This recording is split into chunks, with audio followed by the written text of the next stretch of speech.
নমস্কার বন্ধুরা, তীব্র দাবদাহ অর্থাৎ প্রচণ্ড গরম।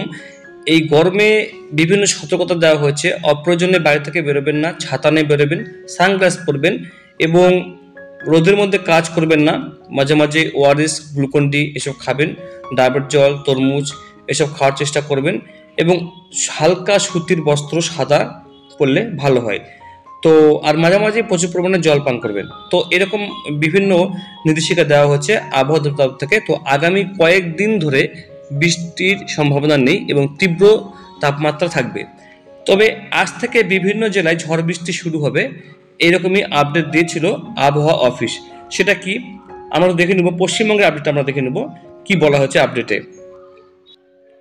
আজ শনিবারের পর আপাতত কয়েকদিন দক্ষিণবঙ্গে তাপপ্রবাহ পরিস্থিতি থাকবে না। এদিন থেকে বিভিন্ন জেলায় বজ্রগর্ভ মেঘ থেকে ঝড় বৃষ্টি শুরু হবে। রবিবার তা আরও বাড়বে, মানে আগামীকাল থেকে আরও বাড়বে। আপাতত সোমবার পর্যন্ত দক্ষিণবঙ্গে ঝড় বৃষ্টি চলবে বলে আবহাওয়া দপ্তর জানিয়েছে। তবে উত্তরবঙ্গে কি খবর? উত্তরবঙ্গে কিন্তু তীব্র দাবদাহ এবং প্রচণ্ড তাপমাত্রা, ঘর থেকে বেরোনো যাচ্ছে না।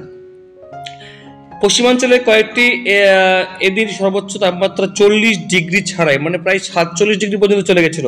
আবহাওয়াগতভাবে পুরুলিয়া, পানাগড় ও সিউড়িতে শুক্রবারের মতনই প্রথম তাপপ্রবাহ পরিস্থিতি তৈরি হয়। রাজ্যের উষ্ণতম স্থান ছিল পশ্চিম বর্ধমানের। এই বর্ধমান জেলাটা খুবই, এবং দক্ষিণ 24 পরগনা, এগুলো কিন্তু খুবই বন্ধুরা গরম থাকে। পুরুলিয়াতে সর্বোচ্চ তাপমাত্রা 41.5 ডিগ্রি সেলসিয়াস। সিউড়িতে তাপমাত্রা ছিল 41 ডিগ্রি। তিনটি জায়গায় সর্বোচ্চ তাপমাত্রা স্বাভাবিকের চেয়ে 5.4 ডিগ্রি বেশি ছিল। সর্বোচ্চ তাপমাত্রা স্বাভাবিকের চেয়ে 4.5 ডিগ্রি বেশি ছিল। আজ শনিবার পুরুলিয়া, পশ্চিম বর্ধমান, বাঁকুড়া ও বীরভূমে তাপপ্রবাহের সতর্কবার্তা দিয়েছে আবহাওয়া দপ্তর।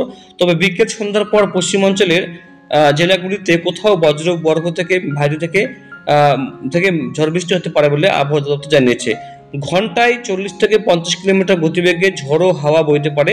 রবি ও সোমবার কলকাতা সহ দক্ষিণবঙ্গের সব জেলাতেই ঝড় বৃষ্টির পূর্বাভাস দেওয়া হয়েছে। আগামী কয়েকদিন ঝড় বৃষ্টি হতে পারে উত্তরবঙ্গের সব জেলায়। মানে মালদা, দক্ষিণ দিনাজপুর এগুলো সব পড়েছে, কোচবিহার পড়ে যাচ্ছে। তো উত্তরবঙ্গ, দক্ষিণবঙ্গ সমস্ত ক্ষেত্রে কিন্তু ঝড় বৃষ্টির সম্ভাবনা কিন্তু দেখা যাচ্ছে। প্রায় আপনারা জেনেছেন যে কালবৈশাখীর প্রভাব শুরু হয়ে যাবে। এদিন রাজ্য স্বাস্থ্য দপ্তর তাপপ্রবাহ পরিস্থিতি মোকাবেলায় করার জন্য একগুচ্ছ নির্দেশিকা সহ বিজ্ঞপ্তি জারি করেছে। এই ধরনের পরিস্থিতিতে হাসপাতাল, স্বাস্থ্যকেন্দ্র প্রভৃতি জায়গায় কী ধরনের চিকিৎসা ব্যবস্থা তৈরি করে রাখতে হবে তা বিস্তারিতভাবে বলা হয়েছে ওই নির্দেশিকায়। বন্ধুরা, আপনারা অপ্রয়োজনীয় বাড়ি থেকে বেরোবেন না।